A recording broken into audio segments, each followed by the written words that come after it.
Good evening everyone. आज descriptive paper का guidelines में देना चाह रही थी। इसके तहत जो एमटीएस का पेपर है, सबसे पहला है आपका एग्जाम, तो उसके लिए बहुत सारे स्टूडेंट्स का कॉल आ रहा था। तो इस कॉल्स के तहत मुझे लगा कि एक बार मैं ऑनलाइन आ जाऊं और आप लोग को बता दूं मैं कि किस तरह से आप लोग को तैयारी करनी है। देखिए, जहां तक डिस्क्रिप्टिव का सवाल है, डिस्क्रिप्टिव में आप लोग एक चीज जान लो कि आपका राइटिंग स्किल चेक होता है। और राइटिंग स्किल चेक होने का मतलब ही है कि आपको लिखने का तरीका आना चाहिए और जिस भाषा में आपको लिखना है। एक तो सबसे पहले स्टूडेंट्स ये पूछते हैं कि कौन सी भाषा में लिखा जाए, कैसे लिखा जाए, कौन सा भाषा ज्यादा मार्क्स फेच करता है। देखिए, आप जिसमें कंफर्टेबल हो आप उसको में लिखो।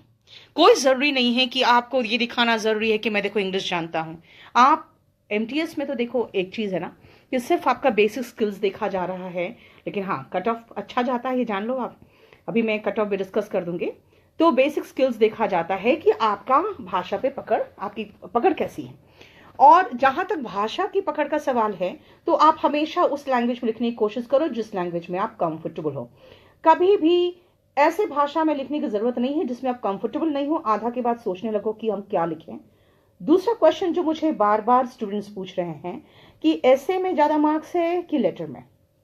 देखो एक चीज है, सबसे पहले ऐसे में आपको जो लिखना है उसमें ज्यादा वर्ड्स रहता है, लेटर में कम वर्ड्स में लिखना रहता है। लेकिन लेटर में क्या है ना कि आपका जो फॉर्मेट है वो भी मार्क्स फेचिंग होता है। तो इसीलिए फॉर्मेट काफी अच्छा मार्क्स दे देता है, इसलिए आप चाहो तो लेटर प्रेफर कर सकते हो।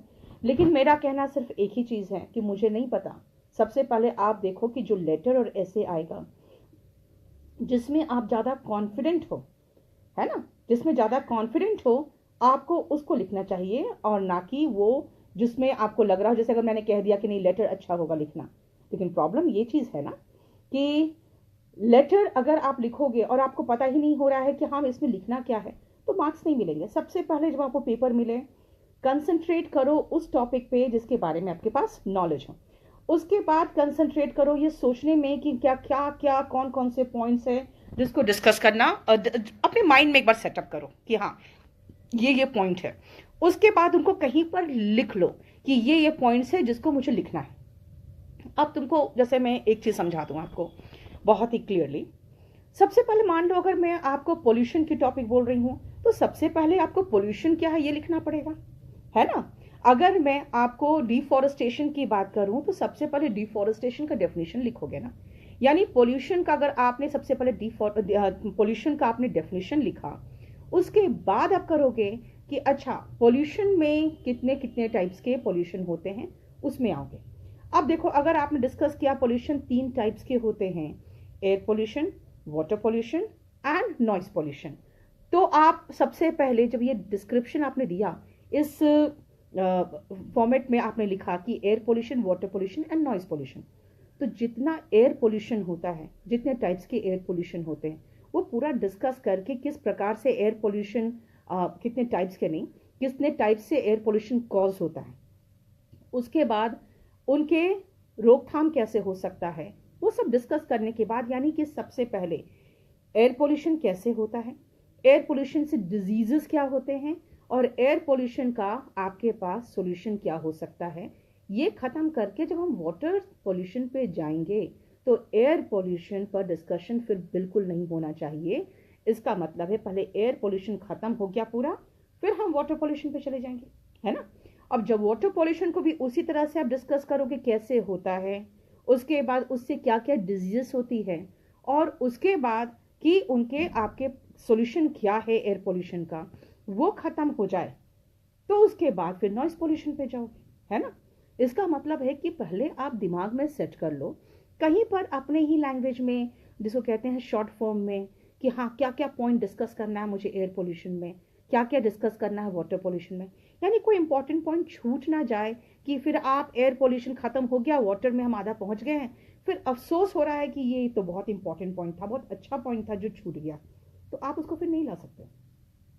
इसीलिए दिमाग में सबसे पहले सेट कर लो, ठीक है।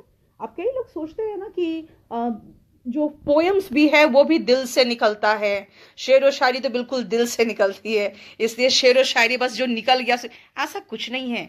जो राइटर्स होते हैं ना, जो पोएट्स होते हैं, वो भी अपने पोएम्स जब लिखते हैं तो उसमें भी कई बार करेक्शन करते हैं, उसके बाद वो प्रिंट होता है, उसके बाद वो पब्लिश होता है। तो आप भी वैसा ही सोच लो कि पहले माइंड में सेट करना है, क्योंकि आपको तो उसको फिर करेक्शन करने का मौका भी नहीं मिलेगा, तो माइंड में पहले सेट करो। दूसरी चीज जो मैंने आपको बताई, पहला क्या कि भाषा अपने पसंद के अकॉर्डिंग चुनो, जिसमें आप लिख सकते हो, जिसमें आपकी पकड़ है।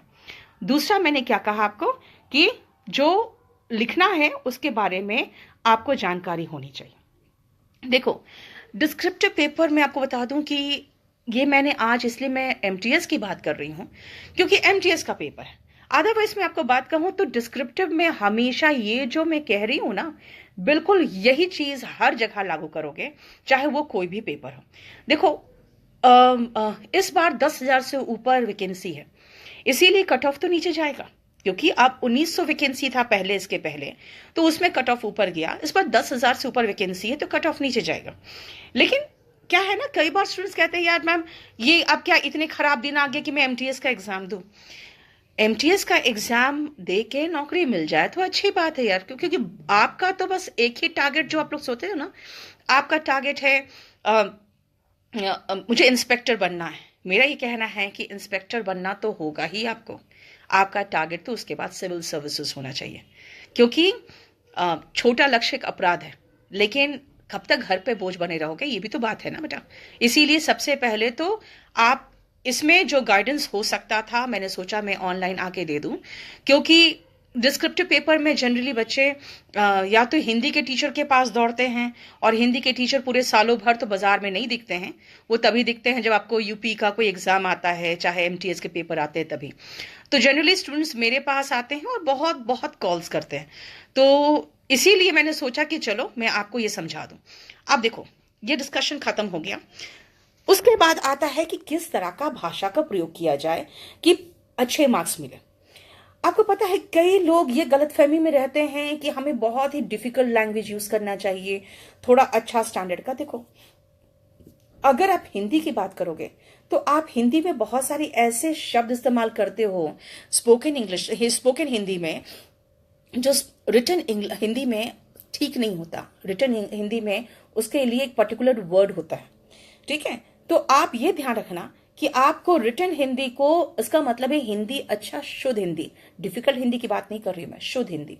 उसी तरह से इंग्लिश में भी आसान भाषा, आसान शब्दों का प्रयोग करो, लेकिन ये ध्यान रखना कि ग्रामेटिकली करेक्ट होना चाहिए। बहुत डिफिकल्ट आपको यूज करने की जरूरत नहीं है, बहुत डिफिकल्ट लैंग्वेज यूज करने की आपको जरूरत नहीं है, और डिफिकल्ट लैंग्वेज यूज भी नहीं करना है। ऐसे भी देखो, मैं बहुत सारे साइट्स, आज जब मैंने कहा कि मैं ऑनलाइन आऊंगी तो मेरे कुछ स्टाफ ने बताया मुझे कि मैम ये टॉपिक इस साइट ने बताया है, इसने ये टॉपिक बताया है, इसने ये, मैं सब कुछ देख रही थी, मुझे बहुत हंसी आई एक चीज देख के कि वो वही टॉपिक दे रहे हैं जो लिख रहे हैं, जो टॉपिक मैंने अपने टियर 3 का जो बुक है मेरा, वॉल्यूम 3, उसमें मैंने दिया हुआ है। और वॉल्यूम 3 आप जरूर देख के जाओ, मैं अभी आपको दिखा दूंगी उसमें क्या फॉर्मेट है, जरूर देख के जाओ, क्योंकि उसमें लेटेस्ट टॉपिक है। लेकिन देखो, पहले का अगर मैं पेपर बताऊं आपको तो पिछले साल के अकॉर्डिंग मैं बता दूं जो जो क्वेश्चंस आए हुए हैं एमटीएस के। देखो, बुक फेयर आया है, टेलीविजन आया है, my favourite game, Diwali, census 2010-11 और माय फर्स्ट ट्रेन जर्नी। अब देख रहे हो, पहले ध्यान से सोचो, सुनो ध्यान से। Book fair, television, my favourite game, Diwali, census and my first train journey. ठीक है, अब आप ये मुझे बताओ सबसे पहले कि इन सब टॉपिक्स में अगर आप देखोगे तो कहीं पर भी बहुत हाई लेवल का टॉपिक नहीं है। आपको पता है टियर 3 एक बहुत बड़ा प्रॉब्लम हो जाता है सीजीएल के बच्चों के लिए, क्योंकि वो जिंदगी भर ऑब्जेक्टिव पढ़ते रहते हैं। अब मुझे सच कहें तो मुझे बड़ा अफसोस होता है आजकल देख के कितने परेशान है बच्चे। एक तो एग्जाम टियर 1 पास करो, टियर 2 पास करो, टियर 3 पास करो, उसके बाद भी नौकरी हाथ में नहीं। मतलब कोई भी सरकार ले आए, नौकरी के लिए ऐसे ही जद्दोजहद करनी पड़ती है। सबसे पहले आप लोग को जानते हो, मैं तो यही समझाती हूँ कि सबसे पहले आप लोग वोट बैंक बनिए। वोट बैंक मतलब समझते हो? वोट बैंक का मतलब होता है कि आप लोग एकजुट होकर वोट बैंक की तरह एक्ट करिए। ठीक है? कई लोग कहते हैं कि मैडम भड़काती हैं। मैं यही कहती हूँ, देखो, हम महिलाओं को कोई रिजर्वेशन नहीं मिला, पता है क्यों? क्योंकि हम लोग कभी वोट बैंक थे ही नहीं। हम लोग मेंटली स्लेव्स थे, शुरू से मेंटली स्लेव्स थे। जिसको कह दिया पति ने कि इनको दीजिए आप वोट, हम उनको वोट देते थे, महिलाएं। इसलिए हमें कोई रिजर्वेशन नहीं मिला, वरना सबसे ज्यादा शोषित वर्ग तो महिलाएं थी। ठीक है? मैं आपको सिर्फ एग्जाम्पल दे रही हूं। आप भी जब तक अनएम्प्लॉयड यूथ अपने वॉइस को रेज नहीं करोगे ना, आपको ये दिखाना पड़ेगा कि भाई हमने आपको जिताया है, या कुछ भी, जैसे आप अपना कम से कम राइट तो डिमांड करोगे। अब देखो, इसमें सबसे मेन गलती क्या होती है ना, कमीशन की गलती होती है। उनको लगता है कि भाई हो गया, ठीक है, हम सरकार है और हम किसी को जवाब नहीं देंगे। ठीक है? लेकिन आपको थोड़ा सा ये ध्यान रखना पड़ेगा कि जो सीजीएल वाले बच्चे हैं, सबसे बड़ा प्रॉब्लम क्या है ना, आप सोचो ना खुद ही। इसमें ये 10th लेवल का एग्जाम है। इसमें सीजीएल के जितने बच्चे हैं सब ने एग्जाम दे रखा है, और सब एग्जाम देके वो सीट को तो वो जाम कर देंगे। ठीक है? जब सीजीएल का रिजल्ट निकलेगा, होगा उनका ज्वाइनिंग, वो उधर ज्वाइन करेंगे, इधर जो वैकेंसी वो खराब होगा। तो सबसे पहले ये जो हमारे कमीशन है, चाहे एसएससी हो चाहे कोई भी कमीशन है, इनको प्रॉपर चैनलाइज करना पड़ेगा एग्जाम, ताकि कोई एक एग्जाम का बच्चा दूसरे एग्जाम को खराब ना करे। और वैकेंसी जितनी आती है तो बहुत कम आती है, और एक एक बंदा 2-2, 3-3 नौकरी लेके बैठ जाता है। उसके बाद वो एक नौकरी चुनता है, दो बर्बाद होता है।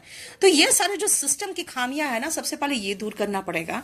अदरवाइज ग्रेजुएट्स एमटीएस में क्यों जाएंगे? एमटीएस का आप समझ सकते हो कि 10th लेवल का, यानी कि सबसे छोटा लेवल का एग्जाम हो गया एसएससी में। लेकिन बस ठीक है, अभी क्या कर सकते हो। अब आओ, जिस तरह का मैंने आपको बताया है कि देखो, इसमें मैंने आपको यही समझाया कि देखो, आप पहले तो लेवल ऑफ ऐसे देखो।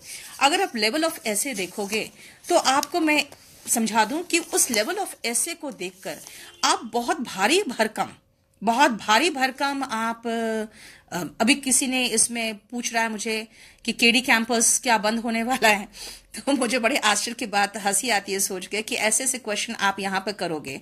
अभी मैं आपके स्ट्रैटेजी पे बात कर रही हूँ।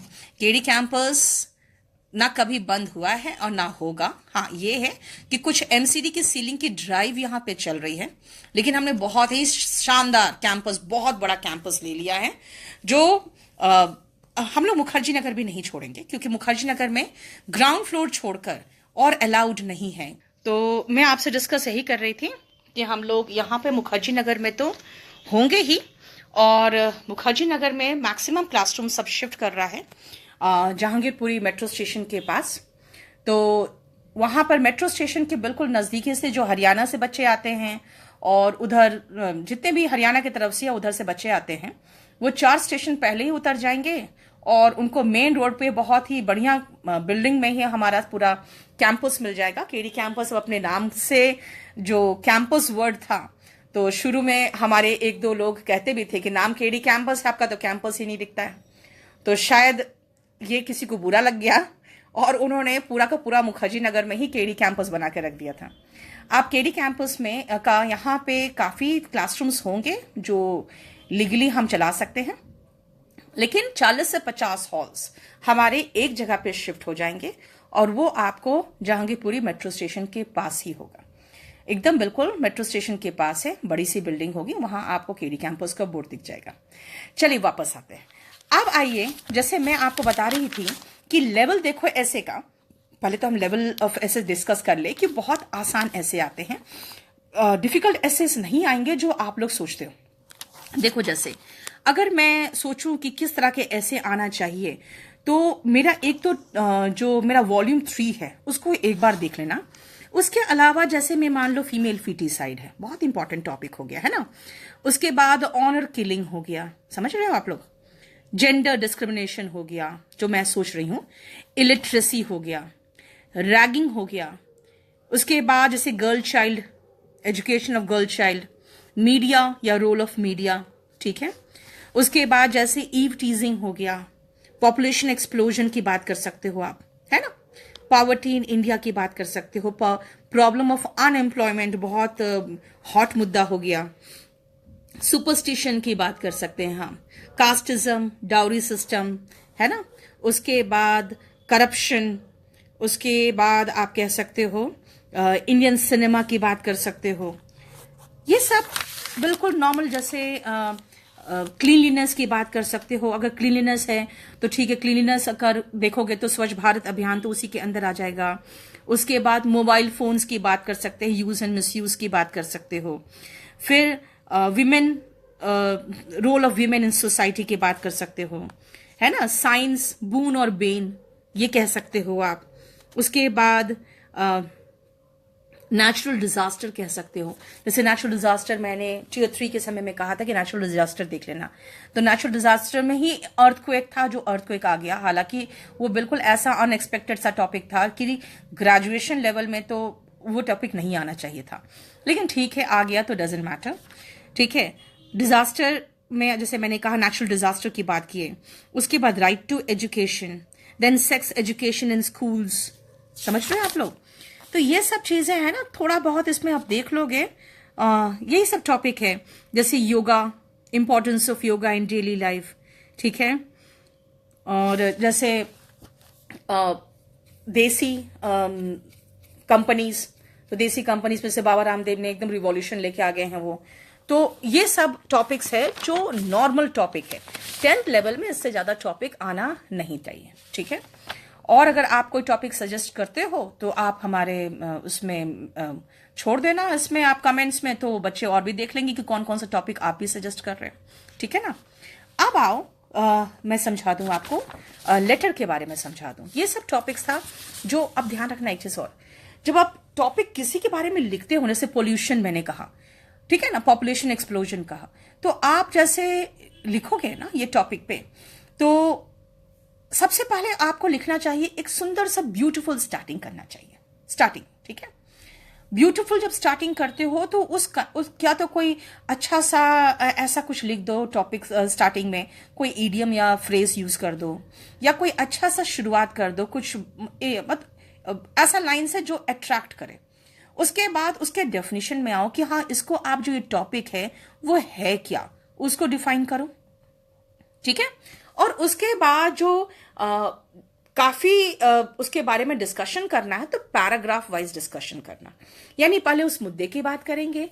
जैसे अगर मान लो कि मोबाइल की बात करें, तो पहले तो मोबाइल फोन है क्या उसके बारे में बात करोगे, मोबाइल फोन का नाम क्यों है ऐसा वो बताओगे आप। उसके बाद जो इसके यूजर्स वो बताओगे, फिर उनके मिसयूजेस में जाओगे। मिसयूजेस में तो हम इंटरनेट के मिसयूज भी आ जाएंगे उसमें, कि हम लोग टाइम वेस्ट वगैरह जो करते हैं। और उसके बाद जो एंडिंग होना चाहिए ना, एंडिंग थोड़ा ऑप्टिमिस्टिक रखो। ऑप्टिमिस्टिक का मतलब होता है कि कभी भी हम लोग कहते हैं कि साइंस इमोरल नहीं होता है ना, उसके यूजर्स मॉरल और इमोरल होते हैं, ठीक है। ये बिल्कुल अमोरल है, मतलब नैतिकता से परे होता है ये तो साइंस, तो उसके भी जितने इन्वेंशंस एंड डिस्कवरीज है वो भी क्लियर हो गया।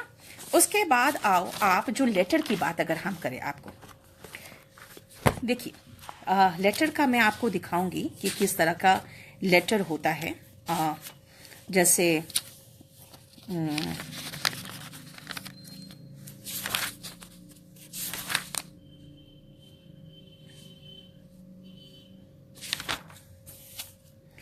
मैं आपको दिखाती हूँ, देखिए इधर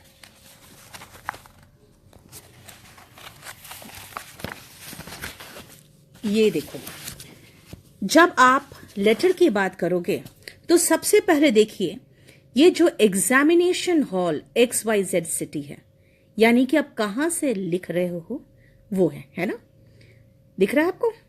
फिर मैंने एक लाइन छोड़कर 11 मार्च, आई होप मुझे आपको दिख रहा होगा, 11 मार्च 2017 यानी कि डेट आया, दिख रहा है आपको।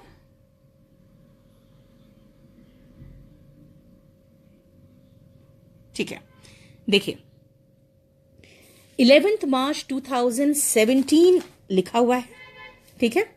फिर देखो एक लाइन छोड़ा है और उसके बाद जिसको भेज रहे हो, यानी कि सबसे पहले ऊपर आपका अपना एड्रेस, फिर डेट, फिर जिसको भेज रहे हो उसको, उसके बाद देखिए सर है, सर के बाद सब्जेक्ट है। होता क्या है ना, कई बुक्स में सब्जेक्ट पहले है सर बाद में। मैं किसी पर कमेंट नहीं करूंगी, लेकिन ये लेटेस्ट पैटर्न है, जो सीबीएसई का लेटेस्ट पैटर्न होता है ना, वो ये है, पहले सर फिर सब्जेक्ट, उसके बाद देखो हमारा पैराग्राफ में खत्म हुआ है, और लास्ट में देखो थैंकिंग यू है ना, एक लाइन छोड़ के फिर थैंकिंग यू है, फिर लाइन छोड़ के योर्स ट्रूली, और अगर आपका नाम है, ठीक है, ओके, आपको लगता है शायद दिख नहीं रहा है, तो मैं एक काम करती हूँ, मैं आपको एक काम करती हूँ, अभी थोड़ी देर में है ना,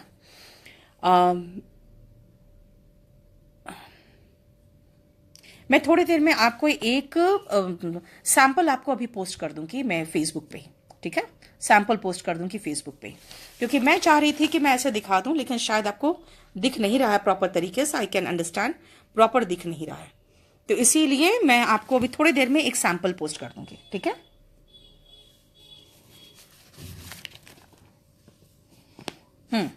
अब सुनिए।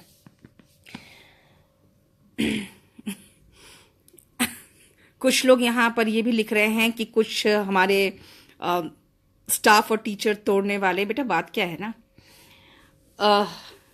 मैं हमेशा कंस्ट्रक्टिव वे में काम करती हूँ, और मेरा तरीका है कि भाई हम तो बनाते हैं, और हमारा बनाया हुआ कोई तोड़ के ले जाता, तो जस्ट इमेजिन करो कि मैं कितनी इंपॉर्टेंट हूँ, कि हम कंस्ट्रक्ट करते हैं और लोग उसको यूज करते, कहते हैं हाँ ये केडी कैंपस के टीचर आए।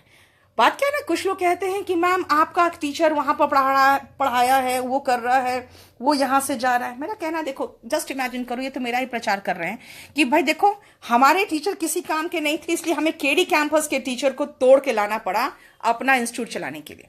मतलब समझते हो ना, जो आपके कॉम्पिटिटर्स है ना, वही आपको भाव बढ़ा देते हैं। कितना घमंड की बात होती है नहीं, कि लोग ये सोचते हैं कि नीतू सिंह के पास सबसे अच्छा माल होगा, और सबसे अच्छे टीचर्स होंगे, और सबसे अच्छा स्टडी मटेरियल होगा, इसीलिए टेंशन मत लो, उल्टा कॉपी दिख रहा है। एक सेकेंड, मुझे देखो, मैं इसमें बहुत ज़्यादा एक्सपीरियंस्ड नहीं हूँ, इसीलिए शायद मैं आपको प्रॉपर तरीके से दिखा नहीं पाई हूँ। मैं अभी थोड़ी देर में आपको, बस ये वीडियो खत्म होगा ना, अब सुनो मैं समझा दूँ, जैसे पहले ध्यान से समझ लो। सबसे पहले आप लिख रहे हो, सबसे ऊपर आपका एड्रेस होना चाहिए। अब देखना कि क्या लिखा है।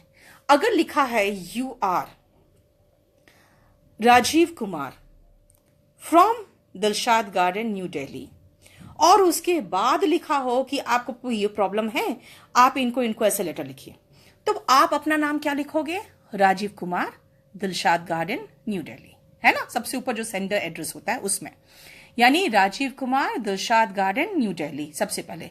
अगर नहीं लिखा है तो लिखोगे XYZ examination hall new Delhi, ठीक है।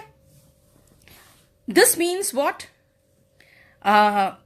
मैं किसी पर अटैक नहीं कर रही हूं, ये ध्यान रखो। कुछ लोग कह रहे हैं कि सीधा अटैक, बेटा अटैक उन पर किया जाता है जो अपने बराबरी वाले होते हैं। आप बेचारे जो यहां पर सरवाइव करने की कोशिश कर रहे हैं या परेशान हैं, उन पर क्या अटैक करूं मैं, हाँ ठीक है। और मैं किसी का, जानती हूँ आजकल प्रॉब्लम क्या है, मैं किसी का नाम भी नहीं ले सकती हूँ, सिर्फ इसीलिए कि मैं अपने मंच से किसी का नाम ले लूँ तो वैसे ही फेमस हो जाएगा, है ना। छोटे मोटे लोगों का भी क्या नाम लूँ मैं, ठीक है। चलो वापस आओ, तुम लोग बहुत बदमाश हो, तुम लोग का ये जो ये कमेंट्स है ना, वो मुझे डिस्ट्रैक्ट कर रहा है। आप लोग काम की बात पूछो ना। अब सुनो, सबसे पहले सेंडर एड्रेस में लिख दिया अपना। अगर एड्रेस नहीं है तो क्या लिखोगे, अपना आप XYZ एग्जामिनेशन हॉल, ठीक है। उसके बाद एक लाइन छोड़ के डेट लगेगा, फिर एक लाइन छोड़ के जिनको आप लेटर लिख रहे हो उनका होगा, फिर लाइन छोड़कर सर, फिर लाइन छोड़कर सब्जेक्ट, फिर लाइन छोड़कर पहला लाइन शुरू करोगे अपने लेटर का। पैराग्राफ खत्म हो तो आप जो आपको मिलता है ना, वो बॉक्स वाले भी मिलते हैं, जो बॉक्स वाले वो मिलते हैं आपको शीट, उसमें पूरा एक लाइन छोड़ देना, यानी पूरा एक लाइन का बॉक्स पूरा छोड़ देना, ठीक है। उसके बाद फिर दूसरे पैराग्राफ में फिर आप शुरुआत करोगे। उसके बाद लास्ट में क्या करोगे, खत्म हो गया, हर पैराग्राफ के बाद एक लाइन छोड़ना ताकि वो अलग अलग दिखाई दे, ठीक है। उसके बाद एक लाइन छोड़ के थैंकिंग यू, फिर लाइन छोड़कर योर्स ट्रूली एबीसी, ठीक है। ये आपका लेटर का फॉर्मेट होना चाहिए। और लेटर में ध्यान रखना, जैसे मैंने अपने बुक में कुछ स्टार्टिंग एंड एंडिंग दे दिया है कि ये देखो ये सबसे परफेक्ट स्टार्टिंग है, सबसे परफेक्ट एंडिंग है, ठीक है। जैसे अगर मान लो कि कोई न्यूज़पेपर को आपको लिखना है कि आपके कॉलोनी में इतनी चोरियां हो रही है, पुलिस को कंप्लेन किया, कुछ नहीं कर रहा है, तो आप कैसे लिखोगे, आप न्यूज़पेपर को दे रहे हो तो write a letter to the newspaper करके। उसमें क्या होता है, सो फर्स्ट लाइन ऐसे ही होता है, through this esteemed column of your prestigious newspaper I would like to bring to your notice, उसके बाद फिर वो जो नोटिस में लाना चाहते हो, है ना। और अगर लास्ट लाइन देखोगे तो आप क्या, अगर थोड़ा सा गुस्से में हो कि अथॉरिटी कुछ नहीं कर रही है, तो आप कहोगे लास्ट लाइन में क्या, तो लास्ट लाइन में होगा आपका, I hope this letter will prove to be an eye opener for the authority who has been sleeping over this matter for months, for years, है ना। तो इस तरह से स्टार्टिंग एंड हेडिंग तो आप रट लो, ठीक है, स्टार्टिंग और हेडिंग तो आप रट लो। और दूसरा है कि जो वॉल्यूम 3 है, ये तो मैंने एक टियर 3 के हिसाब से लिखा है, लेकिन टॉपिक में इसमें कंटेंट्स मैंने बहुत अच्छे से डाला हुआ है, इसीलिए ध्यान रखना। दूसरा है, बहुत पतली सी बुक है, ऐसा नहीं मैं बुक का प्रमोशन करने नहीं आती हूँ फेसबुक में, क्योंकि मेरे बुक ऐसे ही बहुत बिकते हैं, तो मुझे प्रमोशन करने की जरूरत नहीं है कि हर क्लास में कोई ना कोई बच्चा बिठा के मैं अपने बुक का प्रमोशन के लिए अननेसेसरी क्वेश्चन पूछवाऊं बच्चे से, और ताकि मेरे क्लास में प्रमोशन हो, ऐसा कुछ नहीं है। बहुत पतली सी बुक है, ऐसे भी आपको जरूरत है तो ले लो, वरना मैं आपको लेटर का फॉर्मेट तो मैं ऐसे भी डाल दूंगी, ठीक है, हो गया। उसके अलावा जो मैं और कुछ समझाना चाह रही थी आपको कि बहुत डिफिकल्ट टॉपिक्स की अभी आपको जरूरत नहीं है, लेकिन फिर भी आप थोड़ा सा सबके बारे में कंटेंट्स जानकारी रखना चाहिए, ठीक है ना। कुछ लोग कह रहे हैं कि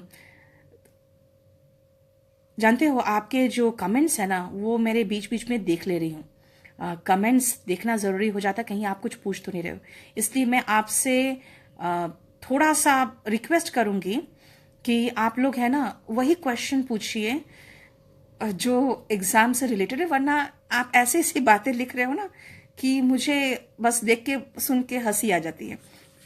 तो आप वो सब मत लिखिए क्योंकि थोड़ा प्रॉब्लम हो रहा है। अच्छा हाँ, एक लड़के ने लिखा है कि योर्स ओबीडियंटली, देखो योर्स ओबीडियंटली तो आप अपने जब लेटर लिखते हो स्कूल्स में ना, तब योर्स ओबीडियंटली लिखते हो क्योंकि वहां पे आज्ञाकारी होते हो जैसे बच्चे होते हैं। लेकिन हमेशा जैसे अगर आप कोई डिपार्टमेंट को लिख रहे हो तो yours truly, yours sincerely better option होगा, ठीक है। आप ऐसे क्वेश्चन पूछो मुझसे तो थोड़ा सा मुझे समझ में आएगा कि हाँ ठीक रहेगा। अच्छा, अब आ जाओ कि ये क्वालिफाइंग नेचर का होता है, जान लो। लेकिन क्वालिफाइंग नेचर में आपको पता है क्या है कि कट ऑफ जो 2013 का था जनरल का वो 25 था, ओबीसी का 23 था, एससी का 20 था, एसटी का 18 था। लेकिन देखो 2014 में मैंने बताया ना आपको कि वैकेंसी 1900 ही थी कुछ लगभग, ठीक है। उसमें जनरल 40 था, ओबीसी 38, 40 सोच रहे हो 40 मतलब क्या, 50 में 40, ठीक है ना। ओबीसी का 38, एससी का 35 और एसटी का 32। इसका मतलब आप समझ रहे हो। कुछ लोग मुझसे पूछ रहे हैं कि क्या आप प्रोटेस्ट में आओगे। बेटा मैं प्रोटेस्ट में नहीं आ सकती क्योंकि 2013 में मैंने लीड किया था प्रोटेस्ट को, लेकिन मुझे भी कमाना खाना है। अब मैं किसी भी डिपार्टमेंट को या सरकार को अपने पीछे नहीं ना पड़ा सकती हूँ कि भाई आप मेरे पीछे पड़ जाओ। और आपको पता ही है कि मैं केस लड़ के ऐसे ही पागल हो चुकी हूँ, इतने केसेस मेरे ऊपर है। मेरे पेपर अभी अननेसेसरली बिना बात का केसेस किया हुआ है, इतने अराउंड 70 केसेस है। मेरे जगह पे कोई और होता ना तो बहुत मुश्किल में मतलब टूट गया होता। शायद मैं थोड़ी सी पागल हूं इसलिए अभी तक कंटिन्यू किया है। हाँ ये जरूर है कि मैं चाहती हूं कि आप लोग प्रोटेस्ट में जो जा रहे हो आप लोग को कामयाबी मिले। और प्रोटेस्ट में तो मुझे लगता है कि भारी संख्या में बच्चे जाएंगे क्योंकि सब लोग बहुत परेशान हैं। और मैं प्रोटेस्ट में तो नहीं आऊंगी, लेकिन मेरा पूरा मैं कहती हूँ दिल से मैं आपके साथ हूँ। और मैं हमेशा एक ही चीज जानती हूँ कि आप लोगों का है ना जो प्रॉब्लम्स है, मैं जानती हूँ, मैं देखती हूँ आप लोग कितने अच्छे परिवार से आए होते हो। घर में गरम गरम आप लोग को आलू के पराठे विद मक्खन मिलता है, और यहाँ पर किस तरह से आप लोग क्या खाना खा के जीते हो। और किस हालत में रहते हो, इतनी गर्मी में आप लोग यहाँ पे कितनी गर्मी में सड़ते हो, किस तरह की हालत होती है आपकी, मैं जानती हूँ। तो मैं चाहती हूँ जल्द से जल्द आपको उन समस्याओं से बाहर निकल के बस सुंदर दिखो आप वर्दी में। आप लोग को वर्दी में देखकर मेरी है ना, मैं एकदम बहुत खुश हो जाती हूँ। मुझे बहुत अच्छे लगते हो जब कोई किसी को मैं दिल्ली पुलिस में अपने स्टाफ, अपने स्टूडेंट को स्टाफ के रूप में देखती हूँ किसी पुलिस स्टेशन में, या फोटो आपका जब देखती हूँ ना फेसबुक में, तो बड़ा अच्छा लगता है। कभी कभी मैं सेव भी कर लेती हूँ उसको बच्चों को दिखाने के लिए। तो मैं चाहती हूँ आप जल्दी कामयाब हो। हाँ, ये बहुत खराब लगता है ये सोच के कि आप मेहनत करके आपको रिजल्ट भी पा रहे हो और उसके बाद फिर प्रोटेस्ट भी कर रहे हो। मैं चाहती हूँ आप लोग प्रोटेस्ट में कामयाब हो, लेकिन हाँ देखना, ध्यान रखना कि कानून को अपने हाथ में मत लेना और थोड़ा सा शांति बनाए रखना, ठीक है। अच्छा, अब देखो, ये कट ऑफ इतना गया था क्योंकि वैकेंसी बहुत कम थी। ऐसे आप जानते ही हो कि ऐसे आपको 200 से 250 वर्ड के बीच में लिखना चाहिए, है ना। और लेटर 125 से 150 वर्ड तक का होना चाहिए। उसमें जितने भी जो उसका फॉर्मेट होता है ना, उसके वर्ड्स भी काउंट होते हैं, ठीक है। और ये ध्यान रखना कि ये आपका है जो मैंने आपको समझाया, ये मैंने आपको समझाया है फॉर्मल लेटर का। फॉर्मल लेटर में मैंने क्या कहा सबसे पहले आपको? फॉर्मल लेटर में मैंने आपको कहा है कि सबसे पहले आप जो लिखते हो वो अपना एड्रेस लिखोगे, डेट लिखोगे, है ना। उसके बाद जिसको भेज रहे हो उसको लिखोगे, सर लिखोगे, फिर सब्जेक्ट लिखोगे। अब ध्यान से सुनो, अगर इनफॉर्मल लेटर है, इनफॉर्मल अनौपचारिक लेटर्स होते हैं जो फ्रेंड को लिखते हो, अपने फादर को लिखते हो, अपने पेरेंट्स को लिखते हो, है ना। कुछ लोग मुझे बनारस भी इनवाइट कर रहे हैं। हाँ, बनारस और इलाहाबाद, ये दोनों के बच्चे मुझे याद कर रहे थे। बीच में प्रॉब्लम्स भी कुछ कुछ हुए थे, लेकिन मेरी नज़र हमेशा रहती है आप लोग पे। आप लोग ध्यान रखिए एक चीज़ कि आप लोग के पास जो टीचर्स भेजते हैं ना, वो टीचर्स हम लोग यहाँ से अपॉइंट करके भेजते हैं, वो अपने आप आपके पास नहीं पहुँच गए। और कुछ लोग अगर ये कहते हैं कि नहीं मैं आपका हितैषी हूँ, मैं आपसे प्यार करता हूँ, तो जो प्यार करने वाले होते हैं ना, वो बीच मझधार में छोड़कर नहीं जाते। मेरे साथ भी इसके पहले जो यहाँ पे मैं थी, बहुत सारे प्रॉब्लम्स हुए, बहुत सारी चीज़ें हुई, लेकिन मैंने पूरे बैचेस ख़त्म करके छोड़े थे, सिर्फ इसीलिए कि इन बच्चों को प्रॉब्लम ना हो और इनको ये ना लगे कि मैंने इनको बीच मझधार में छोड़ दिया है। जितने भी अच्छे टीचर्स मार्केट में हैं या जिन्होंने अपना नाम कमाया है, आप एक चीज़ मार्क करोगे, वो कभी भी बच्चों को मझधार में छोड़ के नहीं जाते। आपको किसी भी तरह का कोई प्रॉब्लम हो, खासकर मैं अपने यूपी के सेंटर्स की बात करूंगी, तो आप हमें मैसेज करिए, मैं पूरा नज़र रख रही हूँ। यहाँ से मैंने पुनीत चौधरी सर को भेजा, हरिंदर को मैंने भेजा, फिर मैंने इलाहाबाद में पुष्पेंद्र सर को भेजा है, राजेश यादव सर को भेजा है, ठीक है। और आप लोग को प्रॉब्लम थोड़ा बहुत बीच में हुआ, मैंने कहा ना आपको कि जैसे कुछ लोग कहते हैं कि नहीं आप को क्या इस बात का घमंड हो रहा है। देखो बात क्या है ना, मेरे जो टीचर्स हैं, वो टीचर्स अगर यहाँ पर नाम कमाते हैं तो मेरा यही कहना है कि केडी के बैनर के अंदर नाम कमाए, है ना। और अगर फिर इसी पब्लिसिटी को कहीं और इस्तेमाल करने की कोशिश करते हैं, मेरा कहना है प्यार से, बहुत प्यार से अपने बैचेस खत्म करिए, जाइए। ना मैं आपके पीछे भागूंगी, ना ही मेरे बच्चे भागेंगे। मेरे स्टूडेंट्स क्या होते हैं ना, थोड़े से परेशान हो जाते हैं कि कोई अगर प्रॉब्लम होता है उनको। ध्यान रखो, मैं आप लोग के साथ हूँ, और कभी भी किसी तरह कोई प्रॉब्लम होता है आप मुझे मैसेज करते हो ना, अगर मैसेज सीन हो गया इसका मतलब है कि मैंने उस पर एक्शन ले लिया है। आपको पता है पिछले 15 सालों से मैं इस फील्ड में हो गई हूँ। देखो 2015-18 आ गया ना, 2005 से हूँ। और कुछ लोग मेरी नकल करने की कोशिश करते हैं कि हाँ बच्चों से इंटरेक्ट कर रहे हैं, उनको अपना नंबर दे रहे हैं, मीटिंग टाइम दे रहे हैं। मुझे पता होता है कि वो मेरी नकल कर रहे हैं। कुछ दिन की चांदनी है, फिर अंधेरी रात होगी, क्योंकि वो उनकी आदत नहीं है वो चीज़। मैं तो सोते जागते बस यही चीज़ है, मेरा तो दिनचर्या ही ऐसा होता है कि सिर्फ स्टूडेंट्स के बीच में, स्टूडेंट्स के साथ, उनके साथ इंटरेक्शन। क्लासेस भी मैं दिन भर रहती हूँ, इसीलिए आप लोग कभी कोई प्रॉब्लम हो तो आप मुझे मैसेज करिएगा।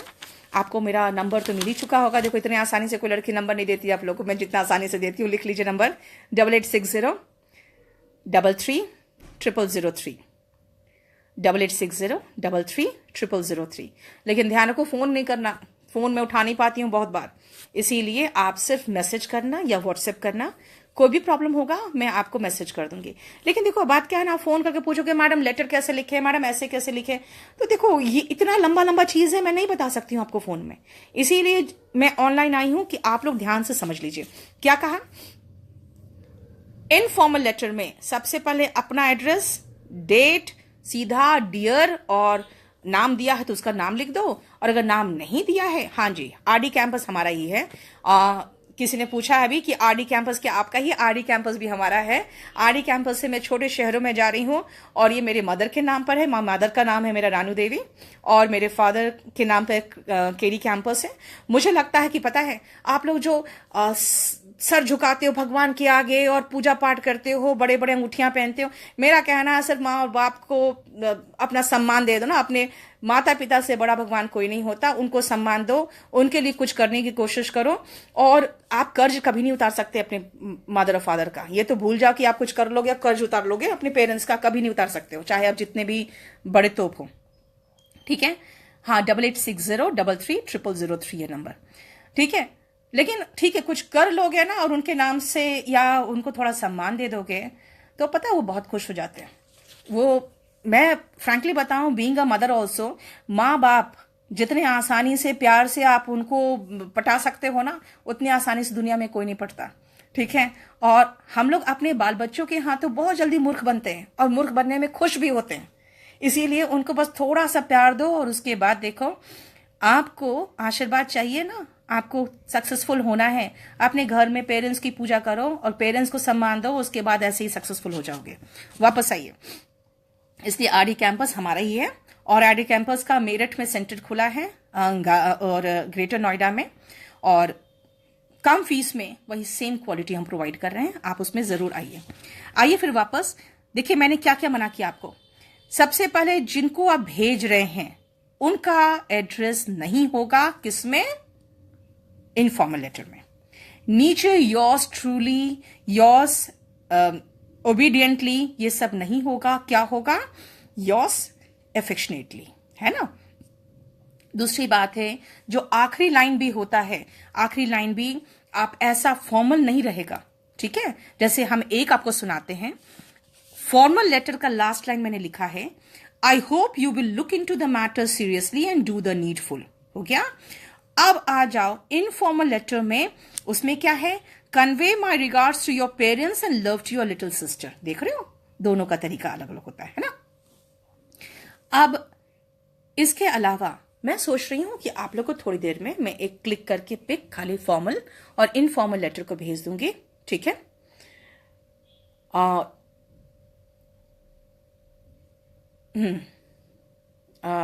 नंबर रिपीट करने आप लोग कह रहे हो बार बार, 8860333003। ठीक है, मेरा देखो आप कह रहे हो कि मेरा बैच के बारे में, तो मेरा एक बैच कल आ रहा है, कल नहीं परसों 23 तारीख को। कल से नया बैच शुरू हो रहा है, 5:30 से 9:30 का 4 घंटे का बैच है ये। और ये मेरा क्लास उसमें ट्यूसडे थर्सडे सैटरडे होगा, और मेरा 5:30 से 7:30 क्लास चलेगा उसमें। ठीक है, तो परसों मेरा फर्स्ट क्लास है उसमें। अगर आप चाहो न्यू बैच चाहते हो मेरे द्वारा, तो मैं बहुत ज़्यादा बैचेस नहीं ले पाती हूँ, लेकिन इधर कुछ बैचेस जल्दी स्टार्ट हुआ है, तो आप देख लो। कल फिर से एक बैच आ रहा है मेरा, परसों से, कल से उसमें मैथ्स वगैरह शुरू हो जाएगा, और परसों मेरा है उसमें 5:30 से 7:30, जिसमें प्री कम मीन्स पूरा कंप्लीट हम उसमें रहेंगे। देखिए बस यही था जो डिस्कशन करना मैं चाह रही थी आपके साथ। ठीक है, और बस आप देख लीजिए, अगर आपको किसी तरह कोई प्रॉब्लम होगा तो आप मुझे मैसेज करिएगा, मैं आपको रिप्लाई कर दूंगी। और थोड़ी देर में मैं आपको पोस्ट करती हूँ एक फॉर्मल और एक इनफॉर्मल लेटर का, जो मेरे पास तो इंग्लिश ही है अभी फिलहाल, इसलिए मैं उसको भी आपको पोस्ट कर दूंगी। कम से कम आपको पैटर्न दिख जाएगा। Thank you so much, thank you.